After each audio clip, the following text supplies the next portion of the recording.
ओम नमः शिवाय। दोस्तों वैसे हम और आप शिव जी का पूजन तो रोज ही करते हैं, लेकिन श्रावण मास और खासतौर से श्रावण सोमवार शिव जी को बहुत अधिक प्रिय है। इस दिन जब हम पूजन करते हैं तो उसका विशेष फल मिलता है, लेकिन मन में कई बार सवाल उठता है कि हम शिव जी का पूजन इस दिन किस तरह से करें। वह क्या विधान है कि हम शिव जी का पूजन करें, हम अभिषेक किस तरह से करें, बेलपत्र चढ़ाने का भी नियम है, किस तरह से हम बेलपत्र चढ़ाएं। ये सभी सवाल हमारे मन में, हमारे जहन में उठते हैं। इन सभी सवालों का जवाब आज आपको जर्नलिस्ट राजीव उपाध्याय ब्लॉग्स के इस एपिसोड में मिलेगा। आप वीडियो को अंत तक जरूर देखिए।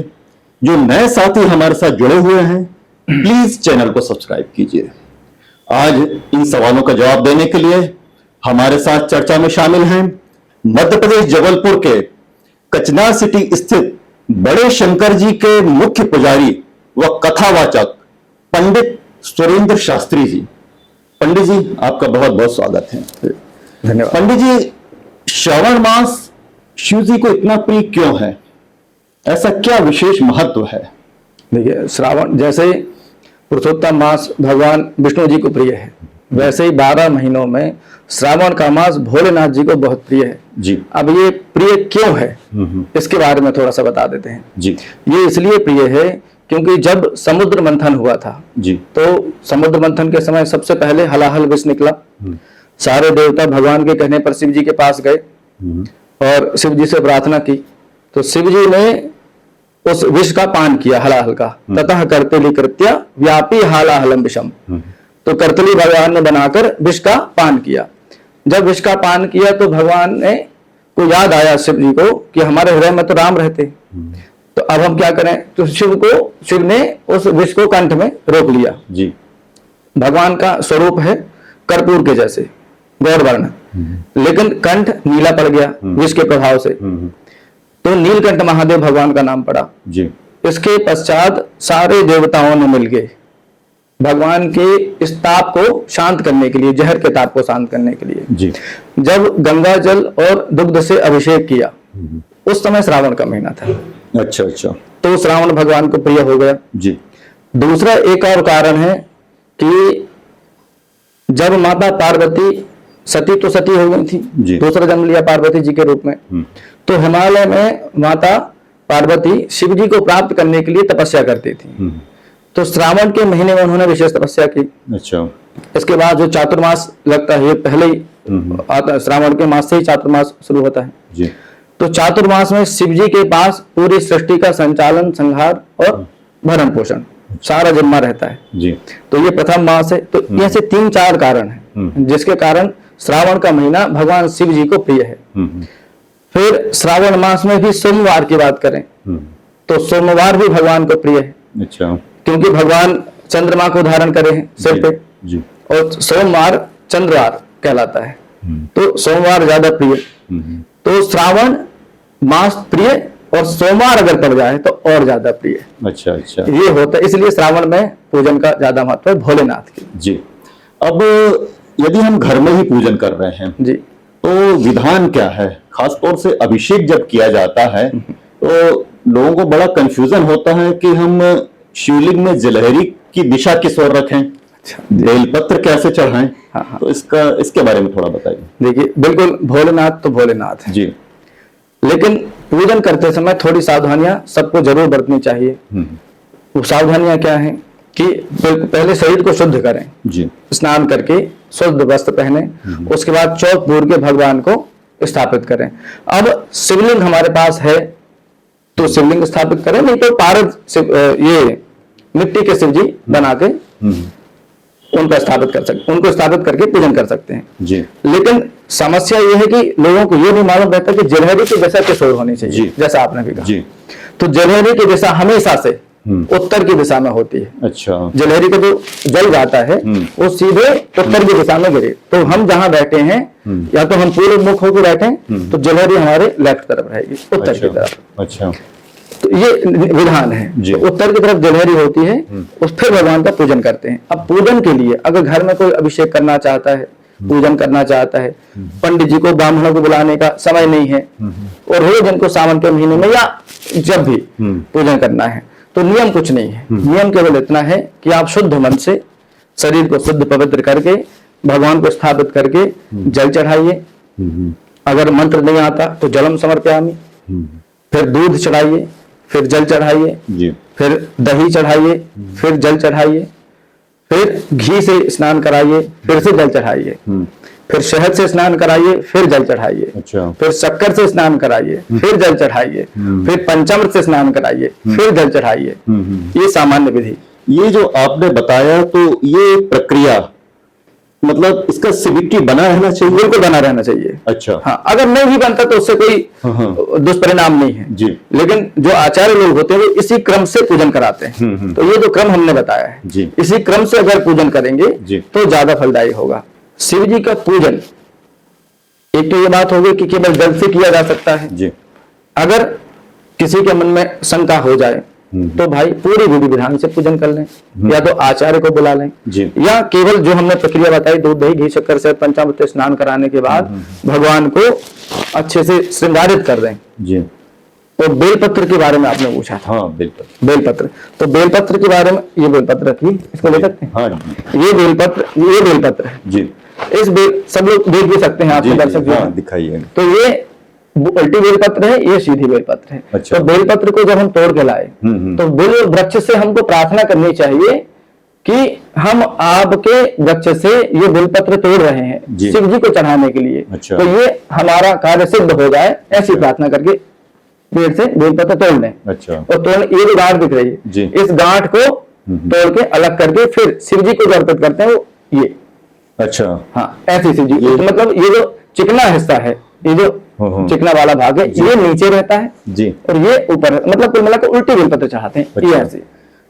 ठीक है। अच्छा, ये जो है, ये वाला जो इस तरफ का जो पोर्शन है जी, ये जलहरी की तरफ, ये जलहरी की तरफ जाता अच्छा, है। अच्छा, हाँ, अच्छा। क्योंकि ये हालांकि ये ऐसा हो जाए उससे कोई फर्क नहीं पड़ता, लेकिन विधान है कि ऐसा चढ़ा दें जी तो ज्यादा अच्छा है। अच्छा अच्छा।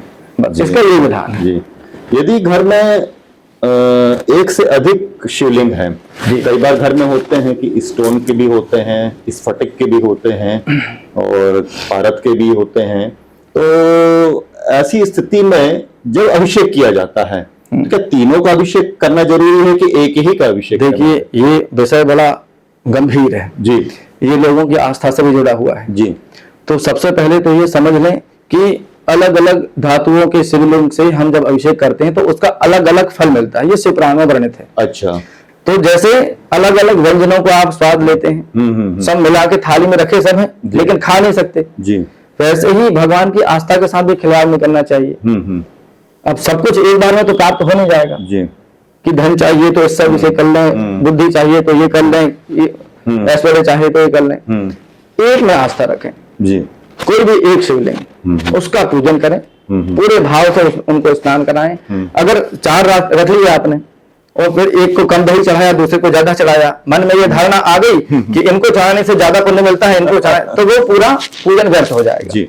इसलिए कोशिश करें कि कोई भी एक शिवलिंग रखें, उनका पूजन विधि विधान से करें, तो ये हमारे लिए अच्छा रहेगा। प्राय देखा गया है कि श्रावण मास में श्रावण सोमवार को मिट्टी के शिवलिंग बनाते हैं, तो वो कोई विशेष विधान है कि स्टोन का जो शिवलिंग घर में रखे हुए हैं दोनों दोनों तो वही करें? उसमें दोनों का कर सकते हैं, घर पे जो शंकर जी हैं उनका भी कर सकते हैं। अच्छा। और मिट्टी के पार्थिव शिवलिंग जो बनाते हैं, अच्छा, पार्थिव शिवलिंग निर्माण बोलते जी, तो उनके करने से फल मिलता है। अच्छा। हालांकि अलग अलग, जैसे शिव पुराण में अलग अलग अध्यायों में अलग अलग रूप से वर्णन किया गया है जी, तो पार्थिव शिवलिंग को श्रेष्ठ माना गया है। अच्छा। क्योंकि उसका पूजन करके फिर विसर्जित किया जाता है जी। अब विसर्जन भी नदी में होना चाहिए। अच्छा। वो तो मिट्टी के बनाए हैं हमने जी, उनका पूजन किया है तो नदी में विसर्जित करते हैं। क्यों? क्योंकि दोबारा उसमें पैर नहीं लगना चाहिए, कहीं ऐसे ना रख दें आप कि गमले में डाल दिए शिवलिंग, पार्थिव वाले, तो उनको कोशिश करें कि नदी में विसर्जित करें, क्योंकि पैर न लगे। आज नहीं तो कल, कल नहीं तो परसों, परसों नहीं तो नरसों, भविष्य में कभी भी गमले की मिट्टी हटाई आपने जी, और फिर अगर उसमें पैर पड़ गया जी, तो सारे पुण्य नष्ट हो जाते हैं। अच्छा अच्छा अच्छा अच्छा, पुण्य नष्ट हो जाते हैं जी। पंडित जी, ऐसा कहा गया है कि शिवलिंग की अर्ध परिक्रमा करना चाहिए, जी। पूर्ण परिक्रमा क्यों नहीं कर सकते? देखिए, हम शिवलिंग का पूजन करते हैं जी, तो शिवलिंग का जो जल होता है, जल जहां से निकलता है उसको सोमसूत्र कहते हैं, अच्छा, निर्मली या फिर जलाधारी। अच्छा, उसको लांघना नहीं चाहिए। अच्छा अच्छा, तो शिव जी की परिक्रमा इसलिए आधी लगाते हैं। अब परिक्रमा लगाने का भी विधान है। अच्छा, हम जैसे पूर्व मुख होकर परिक्रमा कर रहे हैं जी, और ये शिवलिंग है, ये उत्तर साइड की जलहरी है और यहाँ से जल नीचे जा रहा है अभिषेक का, तो इसको लांघ नहीं सकते। जी। तो खड़े हुए, भगवान को प्रणाम किया और प्रदक्षिणा ऐसी, पहले बाएं तरफ गए, फिर लौट के दूसरे और गए, वहां से वापस आ गए। ये पूरी परिक्रमा हो पूरी जाती है। परिक्रमा, ये पूरी परिक्रमा। अच्छा। और अगर घूम रहे हैं प्रदक्षिणा ऐसे खड़े खड़े कर रहे हैं तो फिर आधे पीछे साइड जाएंगे और वापस आ जाएंगे। अच्छा। इसलिए क्योंकि अगर हमने उसको लांघ दिया तो ये शास्त्र में निषिद्ध है कि लांघना नहीं चाहिए। अच्छा। पीछे कारण वही है कि पुण्य नष्ट हो जाते हैं। हाँ। शिव जी के बारे में ऐसा कहा गया है कि उनको कई रूपों में वर्णित किया गया है। शंकर रूप भी बोलते हैं, अर्धनारीश्वर भी बोलते हैं, उनका शिवलिंग का भी पूजन प्राय अपन सभी करते ही हैं। तो ये थोड़ा डिटेल में बताएं कि ये किस तरह से इसको वर्णित किया गया है। देखिए, सबसे पहले शिव जैसे भगवान विष्णु के अनेक अवतार, जी, वैसे शिव के भी अनेक अवतार हैं। जी, तो जिस अवतार के लिए भगवान ने वो स्वरूप धारण किया उसके अनुसार पूजन होने लगती है। रुद्र, शंकर, अलग अलग जो भी नाम हम जानते हैं, कहीं ना कहीं वो किसी न किसी अवतार से जुड़ा हुआ है। और जिस कार्य की सिद्धि के लिए होता है अवतार, उतना सामर्थ्य भगवान लेके आ जाते हैं और वो कार्य सिद्ध करके चले जाते हैं। फिर हम उन्हीं अवतारों के स्वरूप का पूजन करने लगते हैं। जी।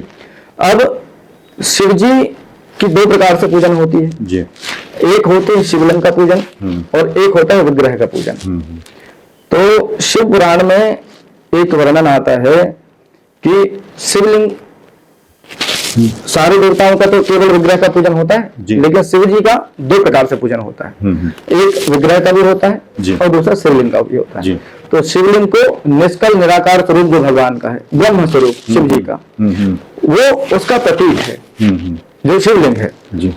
और बाकी तो शिव जी के स्वरूप में मूर्तियां तो हैं, तो मूर्तियां स्वरूप के प्रतीक हैं। लेकिन जो परब्रह्म परमात्मा है, जो निर्गुण निराकार है, जो निष्कल है, उनका प्रतीक है शिवलिंग।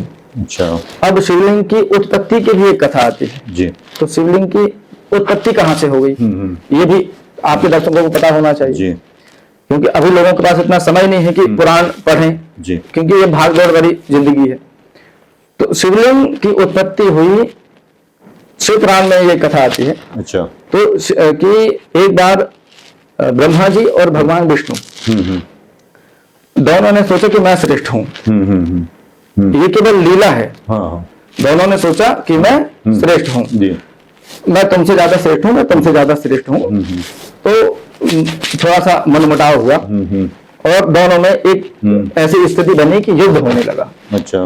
तो दोनों को युद्ध होने लगा तो सारे देवता जान रहे थे ये तो सब लीला है, लेकिन वो देखने के लिए आ गए इस लीला का अंत कैसे होता है जी। क्योंकि कारण होता है, हर लीला के पीछे एक कारण होता है जी। और लोक कल्याण ही कारण होता है। अच्छा। दूसरा कोई कारण नहीं होता। अच्छा। हमारे आपके कल्याण के लिए ही भगवान ऐसी लीलाएं करते हैं जी। तो लोक कल्याण के लिए एक लीला हुई। तो जब दोनों युद्ध करने लगे तो बहुत युद्ध हुआ, ना कोई हार रहा था ना कोई जीत रहा था। जब बहुत देर हो गई तो शिव जी वहां पर एक अग्नि स्तंभ के रूप में प्रकट हुए। अच्छा। तो अग्नि स्तंभ के रूप में जब प्रकट हुए तो ब्रह्मा जी और विष्णु भगवान झगड़ा छोड़ के जी उसका पता लगाने में जुट गए कि ये कहां से प्रकट हुआ है। तो विष्णु जी नीचे गए और ब्रह्मा जी ऊपर की ओर गए। जब ब्रह्मा जी ऊपर की ओर जा रहे थे तो उनको भी कोई छोर नहीं मिला, विष्णु जी नीचे जा रहे थे तो उनको भी कोई छोर नहीं मिला। अच्छा। दोनों थक के वापस आए। अब ब्रह्मा जी जब ऊपर जा, विष्णु जी तो वापस आ गए, ब्रह्मा जी जब ऊपर जा रहे थे तो एक केतकी का पुष्प नीचे गिरता हुआ आ रहा था। अच्छा। तो केतकी के पुष्प से ब्रह्मा जी ने पूछा कि तुम कहाँ से आ रहे हो, इसका अंत कहाँ है, मतलब छोर कहाँ है ऊपर वाला। उसने कहा कि हमको नहीं मालूम, हम तो अनंत काल से नीचे गिर रहे हैं। अच्छा। तो केतकी के पुष्प से भगवान ब्रह्मा जी ने कहा कि ठीक है, तुम अनंत काल से गिरो तो हमारे भी वहां तक पहुंचेंगे नहीं। तो केतकी के पुष्प के साथ ब्रह्मा जी नीचे आ गए। तो यहाँ जब मुलाकात हुई तो ब्रह्मा जी ने रास्ते में केतकी के पुष्प से कहा था कि तुम केवल हमारी हाँ में हाँ मिला देना, जैसा हम बोले बोल ना हाँ। तो ब्रह्मा जी ने, विष्णु जी ने कहा कि हम तो नीचे गए, हमको कोई छोर मिला नहीं इस स्तंभ का, और आप बताइए। तो उन्होंने कहा हमको तो मिल गया। ये केतकी के वृक्ष को बोला कि बताओ, बोले हाँ हाँ। अब जब ये चीज होगी तो विष्णु जी ने कहा कि ठीक है, तो आप श्रेष्ठ हैं। दोनों में इसी का बात का तो विवाद था कि श्रेष्ठ कौन है। उन्होंने कहा आप श्रेष्ठ हैं। इतने में भोलेनाथ प्रकट हो गए। अब शंकर जी प्रकट हुए तो शंकर जी ने ब्रह्मा जी को श्राप दिया कि उनका पूजन नहीं होगा। इसलिए आप देखो ब्रह्मा जी का पूजन नहीं होता, कहीं मंदिर नहीं है। और केतकी के पुष्प को श्राप दिया कि तुम हमसे दूर हो जाओ। पहले शिव जी को केतकी का पुष्प बहुत प्रिय था। अच्छा। लेकिन यहाँ पर शिव जी को ने श्राप दे दिया, त्याग दिया था उसको। अच्छा। फिर बाद में केतकी के पुष्प ने क्षमा याचना करी तो भगवान ने कहा कि ठीक है, जब हमारा मंडप बनेगा तो मंडप में तुम छाए जा सकते हो, लेकिन ऊपर चढ़ोगे नहीं। अच्छा। तो ये बात हो गई। फिर विष्णु भगवान को वरदान दिए लोक कल्याण के लिए बहुत सारे। अब जब भगवान शिव जी वहां से जा रहे थे तो उसी अग्नि स्तंभ से एक शिवलिंग प्रकट करके दिए। तो शिवलिंग जब उन्होंने प्रकट किया, अपने निर्गुण निराकार स्वरूप को सगुण साकार बना के, निष्कल को सकल बना के, अच्छा, उन्होंने शिवलिंग दिया। तो शिवलिंग का वहां पर ब्रह्मा जी और विष्णु जी ने पूजन किया। अच्छा। तब से वहीं पर शिवलिंग की उत्पत्ति हुई और वहां से फिर शिवलिंग का पूजन प्रारंभ हुआ। जी हाँ। और भी अलग अलग कथाएं हैं, ये मुख्य कथा थी जी। तो ये हम लोग जी मंत्रों का जाप किस तरह से किया जाता है और कौन से मंत्रों का जाप, शिवजी के जो कौन से मंत्र ऐसे हैं जिनका जाप करना चाहिए? देखिए मंत्रों का जाप दो चीज होती हैं। एक होता है नाम जाप और एक होता है मंत्र जाप। तो नाम जप कभी भी कैसे भी किया जा सकता है। अच्छा। लेकिन अगर मंत्र की बात करें तो मंत्र का जाप शुद्ध अवस्था में आसन पर बैठ के ही किया जाए। माला लेके, माला नहीं ले रहे हैं तो भी शुद्ध आसन पर बैठे, शुद्ध कपड़े पहने और निर्मल मन से भगवान के मंत्र का जाप किया जाता है। लेकिन नाम जप में कोई नहीं है। अच्छा। कोई बाधा नहीं है, कोई रुकावट नहीं है, कोई नियम नहीं है। अच्छा। नाम जप कभी भी कैसे भी किसी भी अवस्था में किया जा सकता है। अब मंत्र, शिव जी की बात चल रही तो शिव जी के बारे में बताते हैं। मंत्र में सबसे शक्तिशाली नमः शिवाय, यही प्रणव है जो ओम है और यही नमः शिवाय। तो नमः शिवाय पंचाक्षरी मंत्र है। अच्छा। कहने में सरल है, बोलने में सरल है, लेकिन इसका जो फल है उस फल को अगर आप सुन लें तो सारे मंत्र छोड़ के इसी को पढ़ेंगे। अच्छा। उसके फल में कि अगर हमने नमः शिवाय का जाप किया तो नमः शिवाय के जाप में जब 9 करोड़ जाप ये हो जाता है, ओम नमः शिवाय का या नमः शिवाय का 9 करोड़ जाप करेंगे आप तो आपका शरीर मन शुद्ध हो जाएगा। अच्छा। फिर 9 करोड़ जाप करेंगे इसके बाद, तो 9 करोड़ जाप करेंगे आप तो पृथ्वी तत्व को जीत लेंगे। फिर 9 करोड़ जाप करते जाएंगे तो जब 9 करोड़ पूरा होगा तब तक वायु तत्व, आकाश तत्व, जल तत्व, ऐसे सारे तत्वों को जीतते जाएंगे जी। फिर 9 करोड़ जाप होता है तो अहंकार पर विजय प्राप्त हो जाती है। फिर रूप, रस, गंध, स्पर्श, ये जो इंद्रियों का काम है इस पे भी विजय प्राप्त हो जाती है जी। और सभी सिद्धियां पंचाक्षरे जपे नैवो सर्व सिद्धिम लभे नरः।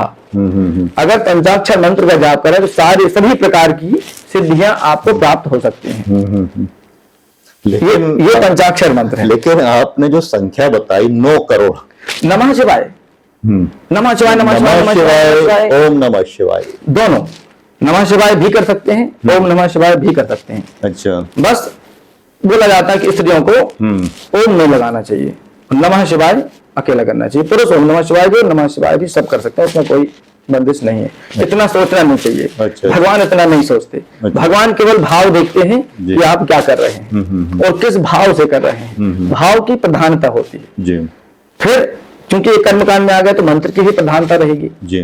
तो मंत्र हम जप कर रहे हैं तो वैसे ही जपना चाहिए जो विधि होती है। अच्छा। इसलिए ये विधि बताई गई। अच्छा, अच्छा। और 9 करोड़ संख्या ज्यादा नहीं है नमः शिवाय के लिए। दूसरे मंत्र अगर बड़े हैं तो उसमें संख्या ज्यादा हो जाती है। बिल्कुल।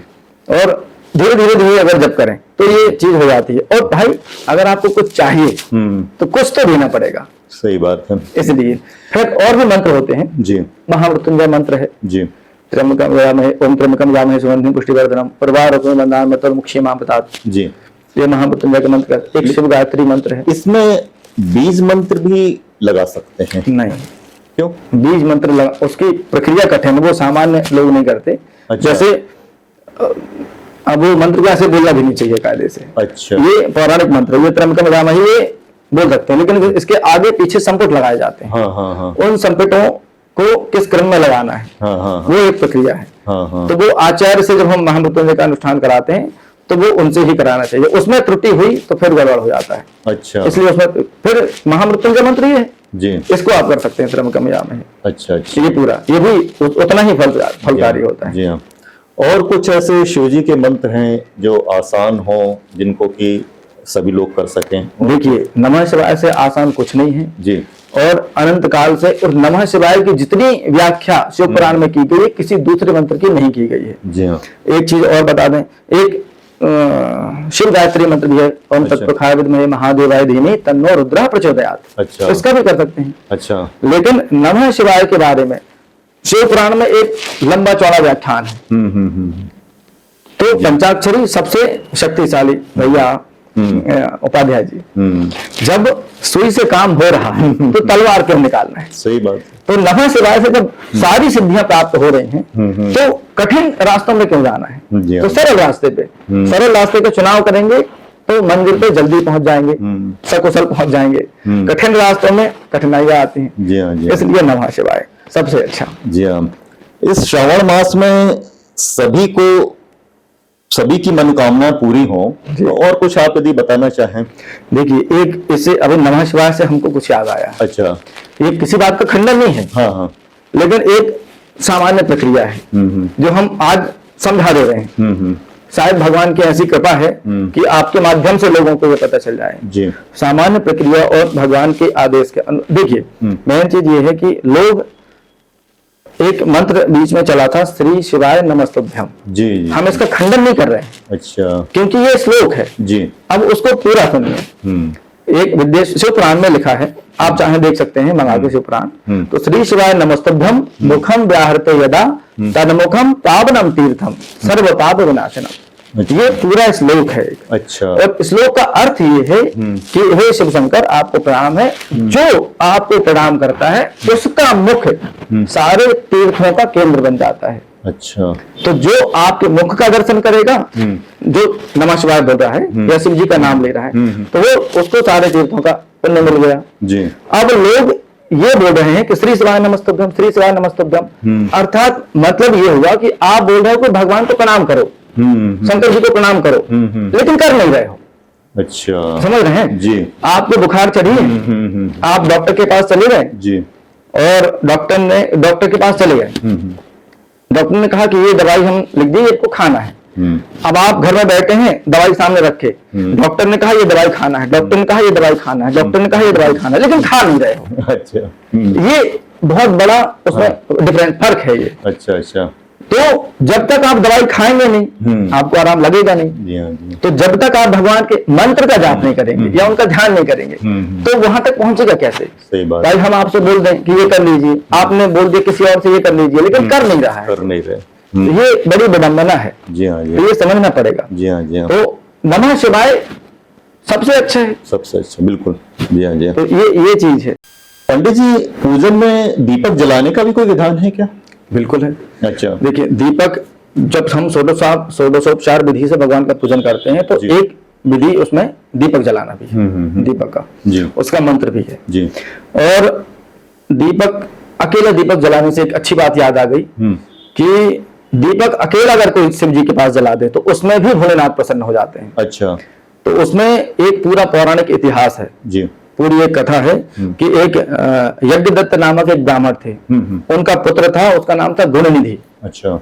तो गुणनिधि यज्ञदत्त तो विद्वान ब्राह्मण थे, लेकिन गुणनिधि अधम ब्राह्मण था, अच्छा। पाप कर्म में लिप्त रहता था। तो एक दिन जब पिताजी को पता चला तो उन्होंने घर से उसको निकाल दिया, वो घर छोड़ के चला गया, उन्होंने त्याग दिया था उसको। जब घर छोड़ के चला गया तो चलते चलते एक मंदिर के पास, शिव जी के मंदिर के पास रुक गया। अच्छा। अब भूखा प्यासा था, न खाने को कुछ था न पीने को कुछ था। उस दिन शिवरात्रि थी। अच्छा। तो कुछ लोग भगवान शिव का पूजन करने के लिए गए और पकी पकवान चढ़ा रहे थे। इसने देखा गुणनिधि ने कि पूजन हो रही, तो सोचा कि रात्रि के समय हम जो भोग भगवान को चढ़ाए उसको खा लेंगे तो भूख शांत हो जाएगी। अब खाना था चोरी करके जी। तो इंतजार करता रहा, जब सब लोग सो गए तो मंदिर में गया। अब जो दीपक उन्होंने जलाया था पूजन करने वालों ने, वो थोड़ा शांत हो रहा था।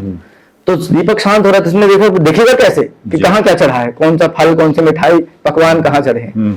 तो अपने वस्त्र निकाल के उसने दीपक में डबो के थोड़ा दीपक को तेज कर दिया। अच्छा। तो जो रोशनी कम हुई थी, अंधकार छा रहा था, वो प्रकाश में बदल गया जी। और वहां से लेके भागने लगा। तो आते आते पैर किसी के ऊपर पड़ा तो उन्होंने देखा और पीट पीट के मार डाला। जब ये मर गया तो शिव गणेश को किस कारण? दीपक जलाने के कारण, कि भगवान के मंदिर में प्रकाश किया, दीपक जलाया, तो समस्त पाप नष्ट हो गए, लेके चले गए शिव लोग। उसके बाद दूसरा जन्म उनका हुआ। दूसरा जन्म हुआ, कलिंग देश के राजा थे अरिंदम। अरिंदम के पुत्र दम के रूप में। और जब अरिंदम जी का स्वर्गवास हो गया तो यही राजा दम बने, कलिंग देश के राजा। अच्छा। अब इन्होंने राजा बनने के बाद अपने राज्य में ये ऐलान करा दिया, मुनादी पिटवा दी कि जितने भी हमारे राज्य में शिव जी के मंदिर हैं वहां पर रोज शाम को दीपक जलेगा। अच्छा। अगर दीपक जलता नहीं मिला तो संबंधित को मृत्यु दंड दिया जाएगा। बिल्कुल। तो सारे राज्य में शिव जी के मंदिरों में दीपक जलने लगा जी। और जब ये उनका शरीर पूरा हुआ तो जब मृत्यु हुई तो भगवान शिव जी ने उनको कुबेर बना दिया। अच्छा। तो वही गुणनिधि कुबेर के रूप में काम कर रहे हैं। अच्छा। अच्छा। तो आप ये सोचो कि शिव जी मतलब भोले भंडारी जी। दीपक जलाने में कुबेर बना प्रसन्न हो गए जी। तो प्रसन्नता तो भोलेनाथ प्रसन्न ही होने वाले। सही बात है। तो ये है जी। पंडित जी, शिव जी के संबंध में और कुछ यदि आप बताना चाहें तो बताइए। देखिए, शिव जी के संबंध में तो जितना बता दो उतना कम है जी। लेकिन सबके लिए एक बात बता, सारे दर्शकों के लिए, सभी के लिए जी एक चीज बता रहे हैं, उसको बस सब ध्यान में रखें तो शिव जी की कृपा हो जाएगी। क्या है कि शिवो गुरु शिवो देवा शिवो बंधु शरीर नाम, शिव आत्मा शिवो जीवा शिवादन्य न किंचना। तो शिव जी ही गुरु है, शिव जी ही आत्मा है, शिव जी ही शरीर है, शिव जी के अतिरिक्त कुछ नहीं है जी। अब इसके बाद जो हम बताने जा रहे हैं वो सब देहधारियों के लिए अच्छा। बहुत बड़ी बात है जो जानने चाहिए। शिव उद्देश्य यदि किंचित दपतम जपतम हुतम कृतम। जो भी हम कार्य करते हैं, शुभ कार्य, पूजन पाठ अनुष्ठान, तो उसमें अगर हमने शिव जी का उद्देश्य जोड़ दिया, कहीं भी शिव जी को बिठा लिया, शिव जी का पूजन कर लिया साथ में जी, तो दपतम दान देना, जपतम जप करना, हुतम कृतम हवन करना, अगर शिव जी को भी साथ में जोड़ लिया, शिव जी का ध्यान कर लिया तो तद अनंत फलम प्रोक्तम सर्वागम निश्चितम, तो उसका फल जो है अनंत गुना बढ़ जाता है। अच्छा अच्छा अच्छा, ये बहुत बड़ी बात है। ये बहुत बड़ी बात है, इसको देख सकते हैं। फिर शरीर के लिए भी भगवान ने बताया कि सा जीवा या शिव स्तौति तन मनो ध्यायते शिवम तौ कर्णौ तथा लोलौ तौ हस्तौ तस्य पूजिकौ ते नेत्रे पश्यता पूजाम तस्रः प्रयतम सवे तौ पादौ शिव क्षेत्रम भक्त्या परता सदा और यस्य इंद्रियाणि सर्वाणि वर्तन्ते शिव कर्मसु सा निस्तरित संसारम मुक्तिम मुक्तिम च विन्दति। देखो लोग क्या चाहते हैं, मुक्ति और मुक्ति, कि बिना कष्ट के सुखपूर्वक इस संसार में रहें और मृत्यु के बाद भी सुखपूर्वक परमात्मा की शरण में रहें। तो शिव जी का पूजन करें। क्यों कि सा जीवा या शिव स्तौति, वह जीवा धन्य है जो शिव जी का नाम स्मरण कर रही है, बोल रही है। तन मनो ध्यायते शिवम, वो मन धन्य है जो शिव जी का स्मरण कर रहा है। तन मनो ध्यायते तौ कर्णौ तत् कथा लोलौ, वे कान धन्य है जो शिव जी का नाम या कथा सुन रहे हैं। तौ कर्णौ तत् कथा लोलौ तौ हस्तौ तस्य पूजो, वे हाथ धन्य है, हाथ वही सार्थक है जो शिव जी का पूजन अभिषेक कर रहा है। ते नेत्रे पश्यता पूजाम, अगर कोई पूजन नहीं कर पा रहा तो केवल देख ले, ते नेत्रे पश्यता पूजा, शिव जी का पूजन जो देख ले वो नेत्र धन्य हो जाते हैं। और यस्तेन्द्रियाणि सर्वाणि वर्तन्ते स्मृतम्, और जो भी सारी इंद्रियों से शिव जी के प्रति है चल रहा है या पूजन कर रहा है, तो सा निस्तरति संसारम, जी वो इस संसार सागर से सारे सुखों को भोगने के बाद भगवान के धाम को जाता है। भुक्ति मुक्ति चरिंदति। जी हाँ जी। और एक चीज बता दी है कि भक्ति लेस युतः संभो सा बंध्या सर्वदेहि नाम, ये अंतिम वाक्य समझ लीजिए। अगर कोई भगवान का बिल्कुल भक्त नहीं है जी, लेकिन अगर लेस मात्र भी उसने शिव जी का नाम ले लिया, भक्ति कर ली, कुछ भी कर लिया, लेस मात्र भी, किंचित, तो भक्ति लेस युतः संभो सा वंद्या सर्वदेहि नाम, वो सारे देहधारी जीवों के लिए वंदनीय और पूजनीय हो जाता है। जी हाँ जी। इतना शिव जी का प्रभाव है। बहुत सुंदर, बहुत सुंदर। पंडित जी, आज आपने बहुत अच्छी जानकारी दी श्रावण मास के संबंध में, श्रावण सोमवार को किस तरह से पूजन करें। निश्चय रूप से हमारे दर्शक इससे बहुत अधिक लाभान्वित होंगे और पूजा विधि जो आपने बताई उस तरीके से पूजा कर सकेंगे। साथियों, आपको ये जानकारी कैसे लगी आप कमेंट करके जरूर बताइए। अगली बार फिर किसी नए विषय पर किसी नए मेहमान के साथ हम चर्चा करेंगे। तब तक के लिए नमस्कार। नमस्कार पंडित जी।